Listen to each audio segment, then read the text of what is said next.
A local author caught the attention of a major publishing house with her debut book that within its pages dives into a story that speaks to the allure that brings so many people to Charleston. Well, let's welcome Gervais Hagerty, author of In Polite Company. It's great to have you. Oh, I'm thrilled to be here. Thank you. I cannot wait to hear more about this book because I think you're speaking to so many people's interest when it comes to Charleston and Charlestonians. So tell us more about the inspiration. Oh, well, I'm from here. My family's been here for generations. I was super lucky to grow up in the South of Broad area on a little alley behind Rainbow Row.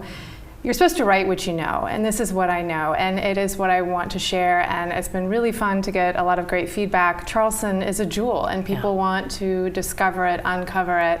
And I really do feel like this book offers a peek inside a lot of the stories and history and families that you wouldn't otherwise have access to. Well, when you're talking about an alley behind Rainbow Row, south of Broad, downtown Charleston, you are literally in the mecca of history and society. And so growing up in that, what did you see? What did you learn? What were you absorbing? I got to run in through gorgeous antebellum houses through the back door. I got to sit on joggling boards with sweeping piazzas. It was really beautiful. And as I grew up, I left, I came back, I started to see Charleston through a different lens. I was somebody who'd lived around a little bit. And so I started to have a more, I would say, critical eye. I love the beauty and I love the traditions, but I also am starting to look at them differently.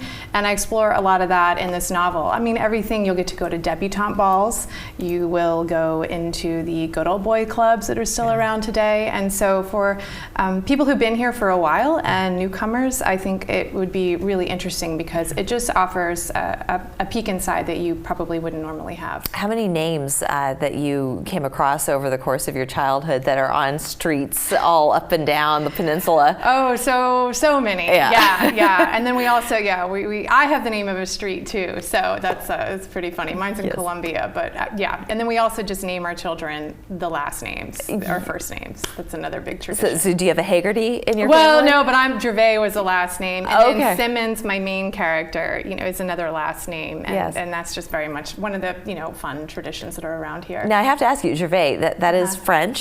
So French Huguenot? That's good, exactly. Oh, okay. All right. Yeah. See, I'm learning. All right. I'm getting in. Good yeah. for you. I'm not quite native yet, but yeah, I'm getting there. No, but you wanted to bring about the drama behind society here in Charleston. And how would you say that differs from, say, the drama of New York society or some of these other big cities? Well, I think that fits really well with the title.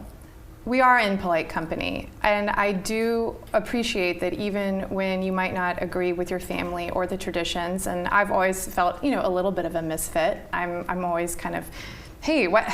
There's some power there, like a male-female dynamic. Why am I not at the top? Those are the sorts of things that I think about. But in those conversations, they're often very, very polite, and I do think that is part of this culture where you can have those conversations. So that really speaks to that. But also, some things are left unsaid that should have been said. And one of the main inspiration is my grandmother, who is from here, who grew up on Legree, speaking of a name of a person who I would know with the name of a street. But she really inspired my novel, and I started writing when she was in hospice. I was just heartbroken. And I wanted to explore the life that she could have had if she was encouraged to pursue what she wanted to do. And so that's a bit of that book too, and that it's a coming of age story, but there's also this storyline of a woman and her grandmother, and that story helps carry her through and make some important decisions. Sounds like a fascinating book. Oh, it's great. What is next for you? Oh, okay. Well, I am on another novel, and it is based on a barrier island off of Charleston, so kind of think Wadmalaw, sort of the setting of where the crawdads sing.